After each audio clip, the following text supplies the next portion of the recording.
जी राम राम, स्वागत है आप सभी का मेरे एक नई वीडियो में। आप सब कैसे हैं? उम्मीद है आप सब बढ़िया होंगे और हम भी एकदम मस्त हैं। तो हाजिर हूँ आपके साथ एक नई और आज की वीडियो में आपके साथ शेयर करूंगी अपनी सी सेक्शन डिलीवरी स्टोरी। पहले मेरे चैनल को सब्सक्राइब कर रहे हैं, साथ में भी अपनी वीडियो डालूंगी, अपलोड करूंगी। आज सबसे पहले आपको नोटिफिकेशन मिल जाएगी और आप मेरी वीडियो को फुल देख सकोगे। तो प्लीज याद से रेड वाला बटन जो है उसे प्रेस कर दीजिए, साथ में बेल आइकन को, और मेरी आने वाली वीडियो की नोटिफिकेशन आपको मिल जाएगी। तो चलिए बिना टाइम वेस्ट किए हुए वीडियो को शुरू करते हैं। तो बात करते हैं 6 मंथ की। तो 6 मंथ से हम रेगुलरली जो है डॉक्टर के पास विजिट कर रहे थे। तो 6 मंथ्स में हमने सारे टेस्ट वगैरह जो भी होते हैं प्रेगनेंसी में वो सारे करवाए। तो हमारी सारी रिपोर्टें जो है वो पॉजिटिव ही आई, ठीक आई सब। और अल्ट्रासाउंड में भी बेबी ठीक था और हम बहुत ज़्यादा एक्साइटेड थे, खुश थे कि इतने सालों के बाद हमें ये खुशी दे रहा है भगवान, और हम उनका बहुत बहुत शुक्रिया अदा कर रहे थे और आज भी करते हैं, पूरी उम्र करते रहेंगे। और फिर 7 मंथ में भी ऐसे ही ठीक ठाक रिपोर्टें आई हमारी। जैसे ही हमारा 8th मंथ स्टार्ट हो गया, फिर से हमने डॉक्टर के पास विजिट किया। तो डॉक्टर ने हमें बताया कि हमारा अल्ट्रासाउंड हुआ। तो अल्ट्रासाउंड होने के बाद डॉक्टर ने हमें बताया कि जो बेबी है उसने अपने गले में गर्भनाल होती है जो, वो फंसा ली है। तो जैसे ही मतलब अल्ट्रासाउंड शुरू से करते हैं डॉक्टर, तो बता देते हैं हमें कि आपका नॉर्मल होगा या सिजेरियन होगा। तो मुझे शुरू से ही बताया था कि जी नॉर्मल हो जाएगा आपका, कोई टेंशन नहीं है। तो अब मुझे तो टेंशन थी, जितनी खुशी मुझे माँ बनने की थी ना, उतनी ही मुझे डिलीवरी की भी थी कि अगर मेरा सी सेक्शन होगा तब भी मुझे टेंशन है, अगर नॉर्मल होगा तब भी टेंशन है। डर तो मुझे दोनों में ही था कि तो फिर मैं इस बात से खुश हो जाती थी कि चलो इतने सालों से हम जिस चीज़ के लिए तरस रहे थे भगवान ने वो हमें दे दी है, अब जो भी होगा देखा जाएगा आगे, कोई टेंशन नहीं है। तो मैं ये चीज़ सोच के फिर खुश हो लिया करती थी। तो जो डिलीवरी का ख्याल आता था तो वो मैं साइड में रख देती थी। सो 8th मंथ में जब हमारे वो हो गया, डॉक्टर ने हमें ऐसे ऐसे बता दिया, तो जी अब हम आपकी डेट तक नहीं जाएंगे, अक्टूबर की स्टार्टिंग की डेट, अक्टूबर का जो स्टार्टिंग वीक होगा उसमें आपकी डिलीवरी हो जाएगी। तो देन फिर जब वो नाल वाली बात आई सामने, तो तब बताया डॉक्टर ने कि अब हम वहां तक नहीं जाएंगे। तो सितंबर की 20 को हम आपका ऑपरेशन जो है वो कर देंगे। तो आप जाओ घर और आपस में सुलह करके आ जाओ, क्या करना है क्या नहीं। तो फिर हम घर आ गए और मैं और मेरे हस्बैंड दोनों आपस में बात कर रहे थे।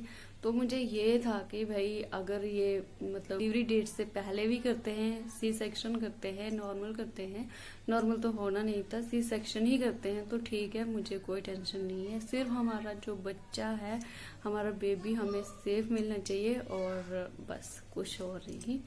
देन हम फिर घर आए और घर में डुगू के दादी भी थे। तो उनसे हमने बात की कि ऐसा ऐसा डॉक्टर ने बोला है। तो उन्होंने बोला आप टेंशन नहीं लो, जो भी होगा देखा जाएगा, टेंशन नहीं लो आप सब। तो ठीक है, हम तीनों एक दूसरे को दिलासा दे रहे थे कि टेंशन नहीं लो। मैं सिर्फ इस बात को लेकर डरी थी कि हमारा बेबी जो अब इतने टाइम के बाद हमें मिल रहा है, अब उसके आने में कोई दिक्कत ना हो बस। फिर हमने सोचा कि चलो एक बार कहीं और भी दिखा लेते हैं, किसी और डॉक्टर से भी कंसल्ट कर लेते हैं। लेकिन ये मैं आप सबको भी बता रही हूँ कि अगर आप किसी एक डॉक्टर को पकड़ रहे हो, उसी के चक्कर काट रहे हो, तो ये कुछ हद तक ठीक है। अगर आपको लग रहा है कि कोई गड़बड़ है तो आप दूसरे डॉक्टर से भी सलाह ले सकते हो। और सही टाइम पे हमारा दिमाग भी ऐसे चला कुछ, तो हम फिर गवर्नमेंट हॉस्पिटल चले गए।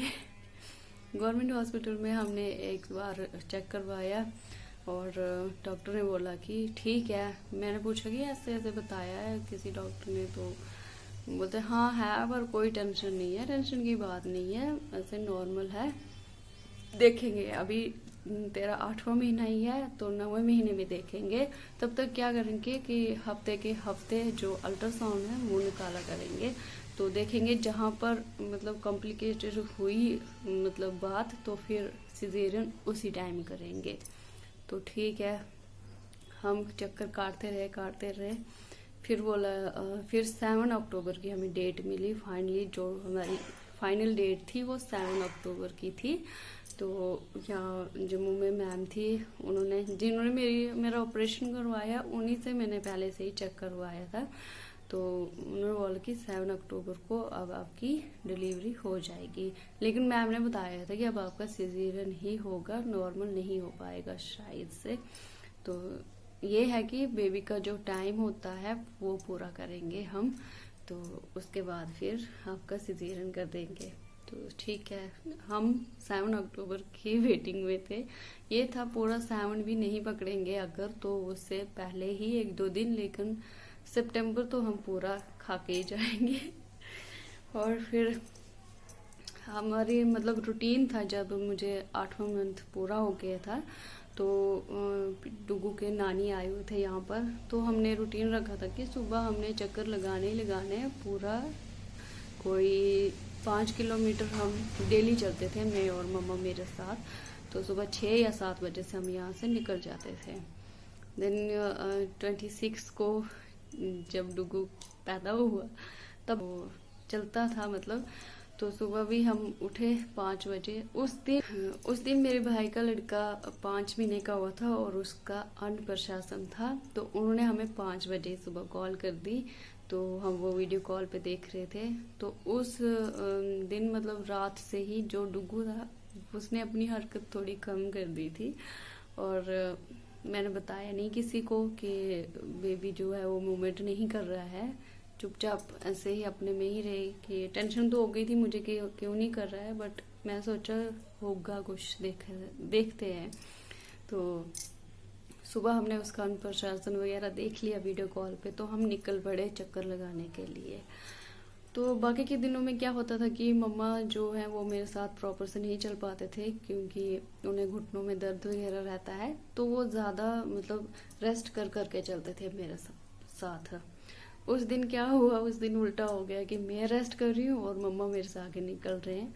तो पूछा, मम्मा ने कई बार पूछा कुछ हो रहा है? नहीं मम्मा कुछ नहीं हो रहा है। एक्चुअल में मुझे वो फीलिंग जो थी ना वो समझ ही नहीं आ रही थी कि क्या हो रहा है।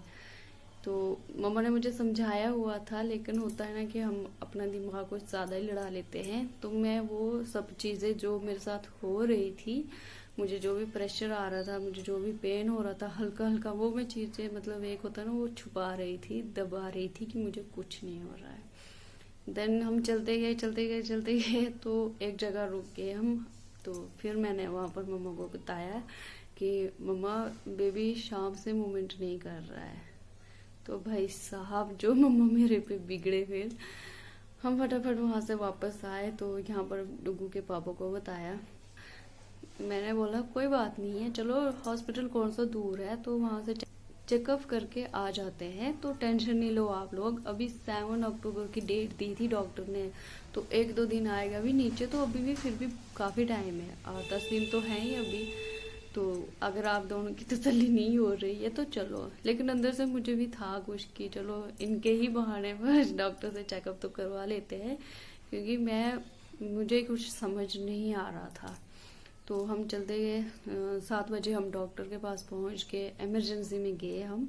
तो इमरजेंसी में एक मैम थी, उन्होंने चेकअप वगैरह कर दिया। तो उन्होंने बोला कि बच्चा ठीक है, मूवमेंट नहीं कर रहा है, हल्की हल्की सी मूवमेंट कर रहा है, लेकिन बच्चे की जो हार्ट बीट है वो सही है, वो चल रही है। तो फिर भी आप रुको, चेकअप करवा के ही जाना ओपीडी में मैम से। तो ठीक है, खाया पिया हमने कुछ नहीं।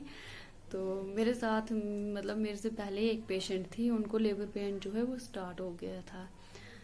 तो वहाँ पर मुझे और ज़्यादा जो मेरा दर्द जो दबा दबा सा हुआ था वो मेरा बाहर आने लगा, और ज़्यादा पेन लगी मुझे होने वहाँ पर। तो मम्मा ने मुझे फिर भी पूछा कि तुझे भी कुछ हो रहा है? मैं नहीं, मुझे इसको देख के कुछ फील हो रहा है, तो तभी मैं ऐसी हूँ। लेकिन माँ तो माँ होती है ना, माँ से कितना ही हम छुपा सकते हैं। तो मम्मा ने बोला मुझे तुझे कुछ हो रहा है लेकिन तू बोल नहीं रही है। पड़े रहे वहीं पर इमरजेंसी में। तो 8:30 बजे के बाद जो मेरा दर्द था, जिसे मैं दबा के रख रही थी, वो सामने आया कि एक दिलासा में खुद को भी देखते अंदर से शायद मुझे ऐसे जो पेशेंट है और लेडीज है यहाँ पर, इनको देख के शायद मुझे कुछ फील हो रहा है, तो इस वजह से मुझे लग रहा है कि मुझे दर्द हो रहा है। तो ऐसा करते करते ओपीडी का टाइम हो गया, तो हम ओपीडी में चले गए। लेकिन जैसे ही हम ओपीडी के बाहर बैठे थे ना, भाई साहब वो टाइम फिर मेरे से कंट्रोल नहीं हो पाया। तो जो मैं बोलती थी नहीं हो रहा दर्द, नहीं हो रहा दर्द, वो अब हाँ में बदल गया कि हाँ मुझे हो रहा है दर्द। उस टाइम मुझे बहुत ज़्यादा पेन स्टार्ट हो गया और ओपीडी स्टार्ट होते होते 9:30 बज गए मैम को बैठते बैठते। तो ओपीडी में जब मेरा नंबर लगा तो सबसे पहले उन्होंने मेरा ही नंबर लगाया वहाँ पर, और जो भी वहाँ पर स्टाफ था उन सब ने मुझे पहचान लिया। बोलते आप चक्कर लगाते रहो, आपको पेन कम फील होगी। लेकिन मुझे तब फिर कुछ भी नहीं नजर आ रहा था, मुझे ये था कि मेरे साथ कोई बात क्यों कर रहा है, इतनी ज्यादा मुझे वो पेन हो रही थी। जिनकी डिलीवरी हो गई है वो रिलेट कर सकते हैं, और जिनकी नहीं हुई है, जिनकी होने वाली है, आप ये सब समझ लो, आपको मतलब आगे समझ आ जाएगा। तो डिलीवरी में अगर आपको थोड़ा सा भी मतलब आपका टाइम नजदीक आ रहा है डिलीवरी का, तो आपको कुछ भी होता है ना, छुपाना नहीं है, बता देना है किसी न किसी को। तो मैंने ये बात छुपाई और ज्यादा देर छुपा नहीं पाई। तो फिर उसके बाद मैम ने मुझे चेक किया तो बोला कि चलो आप एडमिट हो जाओ। और हम सिर्फ ऐसे नॉर्मल चेकअप के लिए गए थे कि चलो चेक करवाएंगे और वापस आ जाएंगे। मुझे तो ओपीडी से बाहर निकलने के बाद हमें वार्ड में लेके गए, और वहाँ पर मेरी जो फाइल थी वो फाइल बनाने का सारा प्रोसीजर चल रहा था। तो मुझे वार्ड में लेके मुझे इंजेक्शन वगैरह दवाइयाँ जो हैं वो देना स्टार्ट हो गए। और पहले डॉक्टर भी पक्का कंफर्म नहीं करते हैं कि आपका सिजेरियन होना या नॉर्मल होना, वो भी ऐसे प्रिडिक्ट ही करते हैं कि चलो ऐसा होगा या ऐसा होगा। लेकिन एंड मोमेंट जब आता है ना, लास्ट मोमेंट पे आपका जो होना है वही हो जाता है। फिर जो डॉक्टर थी मेरी वो काफी मतलब जेंटल लेडी थी, तो वो फिर भी देख रहे थे कि अगर नॉर्मल से हो जाता है तो ठीक है। और फिर 9 बजे से लेके उन्होंने 2 बजे तक वेट किया। तो फिर बोला कि बस यहाँ से आगे नहीं जाएंगे हम। तो काफी पेन भी झेल रही है लड़की। तो और इसकी जो डिलीवरी भी है, मतलब जो बच्चा भी है, पहला बच्चा है, और आफ्टर 7 इयर्स इसने कंसीव किया है। तो इससे आगे नहीं जाएंगे हम, बस अब और रिस्क नहीं लेंगे, तो अब हम सिजेरियन ही करेंगे। तो ठीक है, ले गए, सिजेरियन वगैरह हो गया। तो सिजेरियन का कोई आपको पता नहीं चलेगा कितने टाइम में होगा, क्या है कुछ। तो ये है, मतलब आपको पता तो चलेगा कि आपका सिजेरियन हो रहा है, लेकिन ये है कि आपको पेन महसूस नहीं होगी। इनफैक्ट आपको ये भी महसूस नहीं होगा कि ये हमारी बॉडी है या किसी और की है। तो उसमें क्या होता है, आपको एनेस्थीसिया वगैरह लगा देते हैं जिससे आपको बॉडी पेन नहीं होता है, और आपको अपनी ही बॉडी की जो मतलब हरकतें होती है वो महसूस नहीं होती है। फिर इनके बाद जब मुझे ऑपरेशन थिएटर से बाहर लाया गया, तो ऐसे मुझे सब पता था कि मेरा सिजेरियन हो रहा है, बेबी हो गया है। और फिर मुझे वार्ड में शिफ्ट कर रहे थे। तो वार्ड में आके मुझे मतलब मैं अपने आप को थोड़ा सा मतलब अपना पैर हिलाने की कोशिश कर रही थी कि हिल रहा है कि नहीं, बट आपको एनेस्थीसिया दिया गया था, तो उसकी वजह से आपकी बॉडी जो है वो हरकत नहीं करती है, आपको कुछ भी फील नहीं होता है। तो उसके बाद मैं कोई 1 घंटे के लिए फिर से सो गई, बेहोश नहीं हुई, मतलब सो गई। तो जो मेरा वो एनेस्थीसिया का वो होता है ना, असर होता है जो उसका दवाई का, जो भी दवाई देते हैं आपको, उसका जो असर है ना वो आपको 1-1.5 घंटे के बाद मतलब हल्का हो जाता है, तो उसका असर खत्म हो जाता है। प्रॉपर से आपको मैं बता दूं 3 घंटे आपको नॉर्मल लग जाते हैं अपनी पुरानी बॉडी जो होती है आपकी, मतलब जो आपको बेहोश करते हैं उससे वापस आने में आपको 3 घंटे लग जाते हैं आराम से। तब आप अपनी बॉडी को कोई भी मूवमेंट जो है वो महसूस कर सकते हैं। तो ऑपरेशन के बाद जब मैं वार्ड में शिफ्ट हुई तो मैं कोई 1 घंटे के लिए सो गई थी, रेस्ट ले लिया मैंने। तो उसके बाद से फिर मैं कंटिन्यू जागी रही, अपने बेबी को देख रही थी। और मेरे हस्बैंड थे वहाँ पर, मेरी कज़न थी और मेरे मम्मा थे। तो इन लोगों ने भी मुझे बहुत ज़्यादा सपोर्ट किया। बेबी को फीड कराते थे, बेबी को पकड़ते थे, बाकी सब कुछ मेरा बेबी की जो देख रेख है वो इन्होंने ही की है।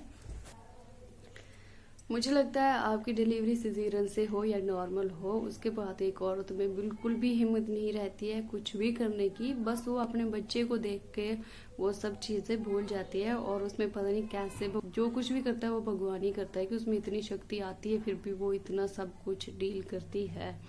तो बस जो हमारे आसपास के लोग होते हैं ना वो सपोर्टिव होने चाहिए। बाकी हमें जितना भी पेन हो, जो भी मतलब हमारी डिलीवरी हुई हो, हम उसे झेल सकते हैं आराम से। तो बाकी इन लोगों ने बहुत ज़्यादा मतलब मेरा सपोर्ट किया, बहुत ज़्यादा इन्होंने हेल्प करी। तो दूसरे दिन मैंने करवट बदली थी, एक दिन में पूरा ऐसे ही सीधे लेटी रही। को 4 दिन रखा जाता है वहाँ पर, 4 दिन के बाद आपको डिस्चार्ज किया जाता है।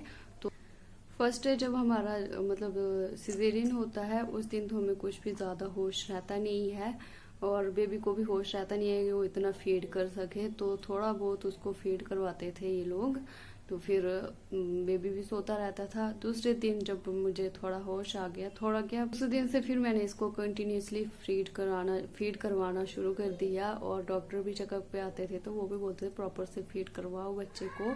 तो मैं भी मतलब कंफर्टेबल थी दूसरे दिन, क्योंकि आपको स्टिचेस पे इतनी सारी पट्टियां लगी होती हैं कि उस वक्त आपको महसूस ही नहीं होता कि आपका सिजेरियन हुआ है। बस जो बॉडी पेन वगैरह होता है ना, उससे आपको लगता है कि हमारा मतलब बेबी हुआ है, कुछ तो हमारे साथ हुआ है, पर ये पता नहीं चलता कि हमें सिजेरियन हुआ है, हमें टांके लगे, हमारा चीर फाड़ हुआ है कुछ।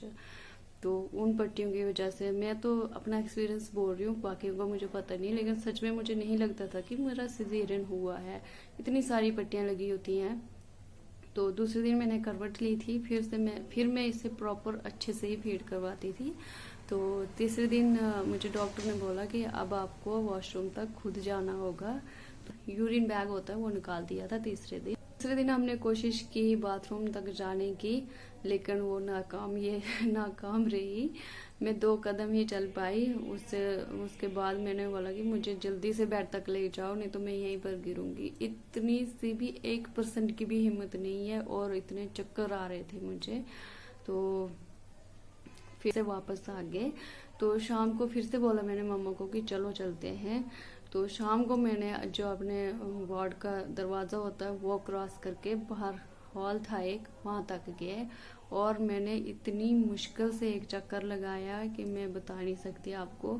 उस टाइम फिर से मुझे फील हुआ कि नहीं, मेरा सिजेरियन हुआ है, क्योंकि आपका एनर्जी लेवल जो होता है ना वो 0 पे होता है, 0 पे। वो क्या ही बताऊं मैं अब। सी सेक्शन के बाद हमें 4 दिन हॉस्पिटल में रहना पड़ता है। एक दिन तो हमारा सी सेक्शन में निकल जाता है, रिकवरी के लिए हमें 3 दिन और रखा जाता है। तो चौथे दिन हमें छुट्टी मिलती है। चौथे दिन छुट्टी होने से पहले हमारी ड्रेसिंग की जाती है। जहाँ पट्टियां लगी होती हैं वहाँ हमें सिर्फ एक पट्टी लगाई जाती है। तो तब हमें एहसास होता है कि हमारा सिजेरियन हुआ है।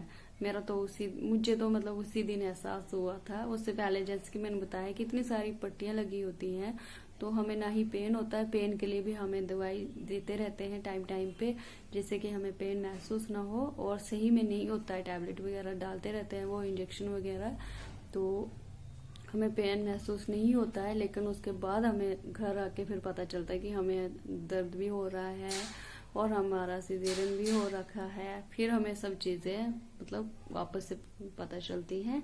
तो बेबी के भी सारे टेस्ट किए जाते हैं। अगर बेबी की रिपोर्ट पॉजिटिव आती है तो बेबी को वहां पर रखा जाता है, अगर नेगेटिव है तो फिर हमें डिस्चार्ज दिया जाता है। तो चौथे दिन हमारा डिस्चार्ज हो गया था और हम अपने रूम पे आ गए थे। तो बाकी कुल मिला के मैं बता दूं तो ये थी मेरा जो एक्सपीरियंस रहा था डिलीवरी का, वो मैंने आपके साथ शेयर किया है। जानना था मुझे कमेंट में बताना, मैं अलग से वीडियो बना दूंगी।